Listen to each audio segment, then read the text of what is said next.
विज्ञान भारती कक्षा 7 की अभ्यासकार पुस्तिका, उसके इकाई 7 जंतुओं में पोषण, इसके प्रश्नों को हल करेंगे। तो यहाँ पे दिया है भोजन अंतर्ग्रहण की विधियाँ मुख द्वारा।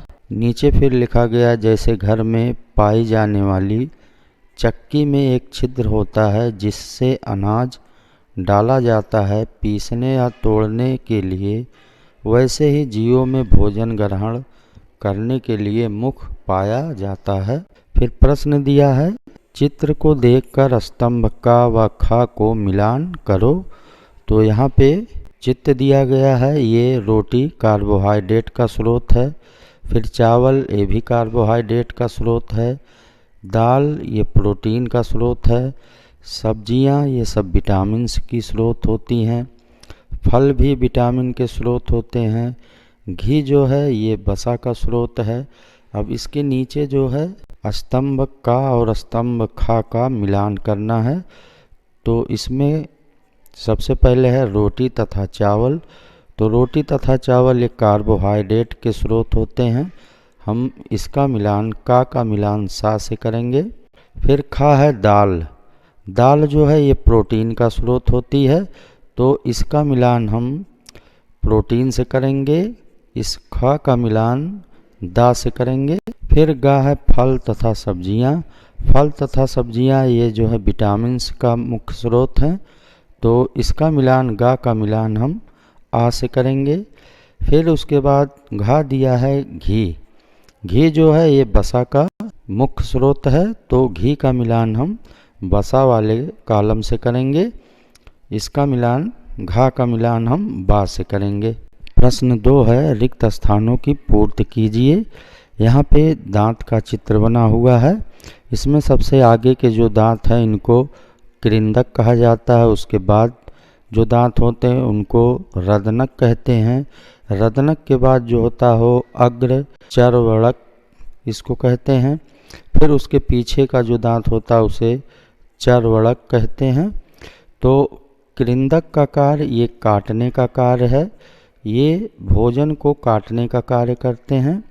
फिर रदनक का कार्य भोजन को फाड़ने का कार्य है, ये भोजन को फाड़ते हैं। फिर अग्र चरवड़क इसका काम पीसने और चबाने का कार्य है। फिर चरवड़क इसका भी कार्य पीसने और चबाने का है, ये भोजन को पीसते हैं और उनको चबाते हैं। तो ये सब दांतों के अलग अलग कार्य हैं। फिर यहाँ पे ये दांत का चित्र बना हुआ है। में जो है सबसे ऊपरी जो दांत की परत होती है इसको इनेमल कहते हैं। यहाँ हम इनेमल भरेंगे और उसके नीचे का जो भाग होता है वो सफ़ेद, फिर उसके नीचे का भाग पीला, उसके बाद जो होता है मसूड़े होते हैं लाल, और फिर अंदर जो है दांत का वो पीला भाग होता है। उस पीले भाग के नीचे ये पल्प होता है। फिर प्रश्न 3 है अनुच्छेद को ध्यान से पढ़कर खाली स्थान भरें। तो यहाँ पे शब्द दिए गए हैं स्वांगीकरण, पाचन, बहिक्षेपण, अंतर्ग्रहण, अवशोषण। अब यहाँ पे एक जो है अनुच्छेद दिया गया है, इसमें हमें इन सभी शब्दों को भरना है। तो ये हो जाएगा मानव सहित अन्य विकसित जंतुओं में भोजन का अंतर्ग्रहण मुख द्वारा होता है।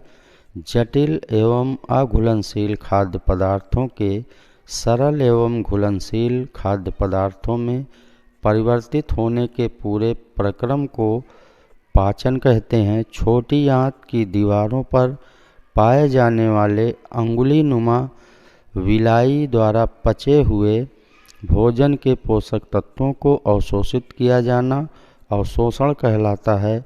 अवशोषण के बाद पचे हुए भोजन का उपयोग कोशिकाओं द्वारा शरीर की वृद्धि एवं अन्य जैविक क्रियाओं के संचालन हेतु किया जाना स्वांगीकरण कहलाता है।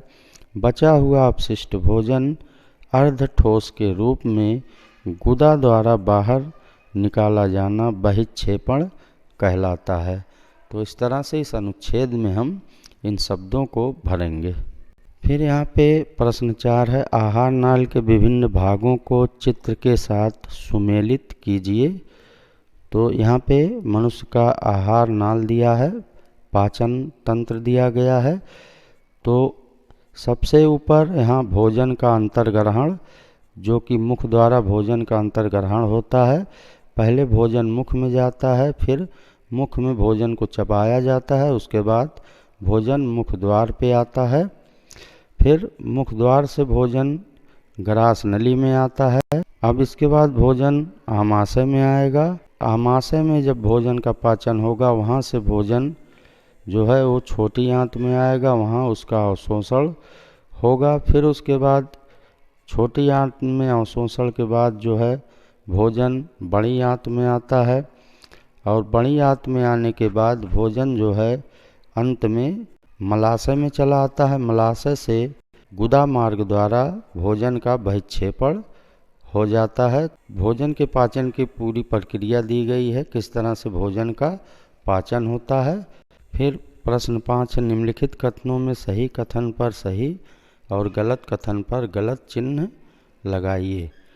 का रूमेन में भोजन का आंशिक पाचन होता है, ये सही है। फिर खा चबाने का प्रक्रम रोमंथन कहलाता है, ये भी सही है। फिर घास खाने वाले जंतुओं में सेलुलोज का पाचन आसानी से हो जाता है, ये गलत है। सीकम छोटी आंत और बड़ी आंत के बीच पाई जाती है, ये भी सही है। फिर उसके बाद अंधनाल मनुष्य में पाई जाती है, ये गलत है। अंधनाल शाकाहारी पशुओं में पाया जाता है। फिर प्रश्न, दिए गए चित्र में प्रदर्शित भाग का नाम लिखिए। तो इसका नाम कूटपाद हो जाएगा, इसे हम कूटपाद कहते हैं। ये अमीबा का चित्र दिया गया है, और अमीबा में भोजन का अंतर्ग्रहण किस तरह से होता है उसको दिखाया गया है।